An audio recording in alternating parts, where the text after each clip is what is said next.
Hola y bienvenidos. Hoy vamos a sumergirnos en un análisis de una serie de afirmaciones teológicas muy profundas. El objetivo es construir juntos un marco, una especie de mapa que nos ayude a comprender la naturaleza de Dios, las reglas que rigen la existencia y, por supuesto, la condición humana. Será un viaje por conceptos inmensos como el poder absoluto, la misericordia y el propósito del sufrimiento.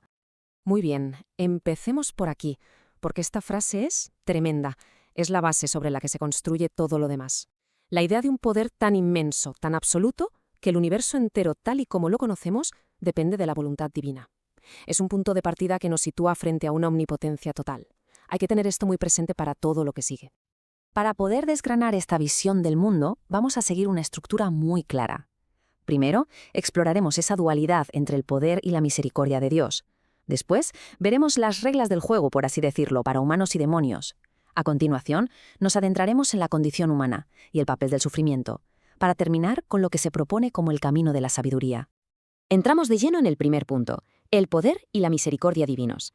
Aquí vamos a analizar cómo la naturaleza de Dios se define por la tensión y el equilibrio entre estos dos conceptos. Parecen opuestos, pero veremos que están íntimamente conectados.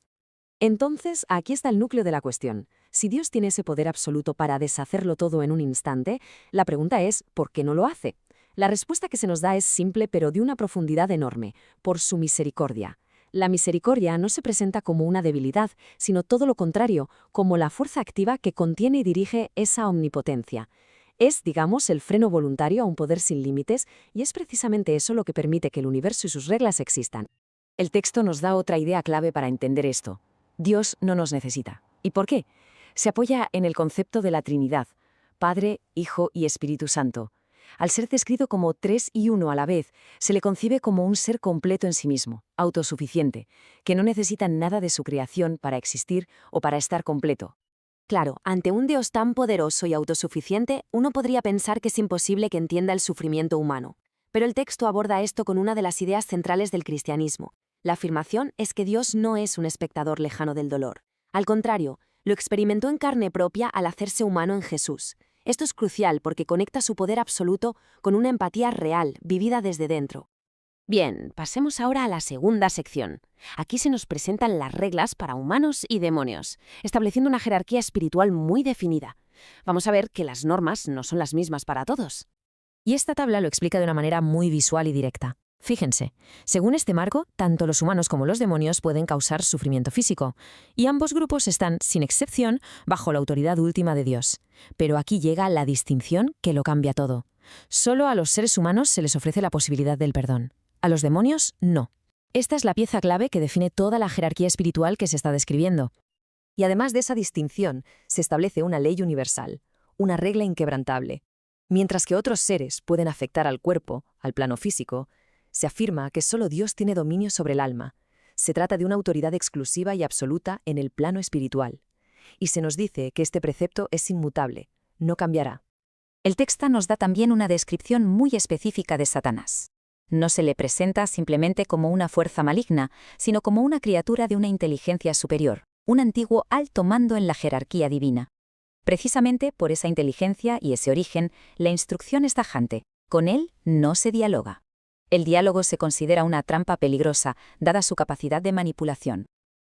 Entonces, si no se puede dialogar, ¿cuál es la alternativa? La respuesta es directa. La única salida es someterse al Rey de Reyes. Y esta idea tiene un respaldo bíblico muy claro. Si vamos a la carta de Santiago, capítulo 4, versículo 7, leemos: «Someteos, pues, a Dios, resistid al diablo y huirá de vosotros».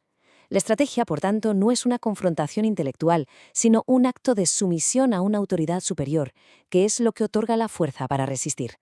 Llegamos a la tercera sección, que nos toca muy de cerca: la condición humana y el sufrimiento. Aquí vamos a explorar nuestras propias imperfecciones, nuestra falibilidad y qué sentido puede tener el sufrimiento dentro de este marco divino. Bueno, aquí el texto nos presenta una visión bastante cruda de la naturaleza humana. La afirmación es muy fuerte. Si los seres humanos tuviéramos acceso al poder de Dios, nuestra tendencia natural sería la misma que la de Satanás. Es decir, usaríamos ese poder para someter a otros a nuestra voluntad. Se sugiere que nuestra falibilidad es la razón por la que no se nos confía un poder de esa magnitud. Para remarcar esa falta de control que tenemos, el texto plantea una pregunta retórica muy potente. ¿De qué sirve realmente preocuparse? ¿Puede nuestra ansiedad cambiar el curso de los acontecimientos en una realidad gobernada por un poder tan superior? La pregunta apunta directamente a la inutilidad de la angustia frente a un orden que nos trasciende.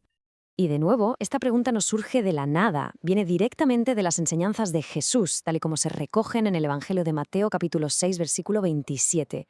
Es un argumento directo contra la ansiedad, un recordatorio de los enormes límites que tenemos sobre las circunstancias más básicas de nuestra propia existencia. Entonces, ¿qué papel juega el sufrimiento? El texto parece distinguir entre dos tipos. Por un lado, hay un tipo de sufrimiento que tiene un propósito, hacernos crecer. Parece ser un sufrimiento permitido o incluso diseñado por Dios. Pero por otro lado existe un sufrimiento extra, un dolor innecesario que, según el texto, es consecuencia directa de que no nos amamos los unos a los otros como deberíamos, según los mandatos de Dios. Y con esto llegamos a la última sección, el camino de la sabiduría. En este punto se une todo lo que hemos visto para ofrecernos una guía práctica, una especie de manual sobre cómo vivir dentro de este complejo entramado de reglas y realidades divinas. El fundamento de toda esta sabiduría se resume en una sola idea. El principio de la sabiduría es el temor del Señor. Es muy importante matizar que aquí la palabra temor no se refiere tanto al miedo o al terror, sino a un profundo respeto, a una reverencia y a una conciencia constante de la autoridad y el poder de Dios. Y como hemos visto a lo largo de este análisis, esta idea está firmemente anclada en las Escrituras. El libro de los Proverbios, en el capítulo 9, versículo 10, lo dice de forma explícita. Desde esta perspectiva, la verdadera sabiduría no nace del conocimiento puramente intelectual, sino de esta actitud de reverencia ante lo divino. Y de ese principio fundamental se derivan unas pautas de conducta muy concretas. Primero, mostrar misericordia, intentando imitar esa misericordia que Dios mostró incluso con quienes se burlaron de Él. Segundo, evitar la soberbia y, en concreto, no aprovecharse de los más vulnerables o de los necios, porque eso se considera una injusticia. Y tercero, tener siempre presente que la justicia perfecta, la única justicia verdadera, reside solo en Dios. Esto nos obliga a ser humildes en nuestros propios juicios.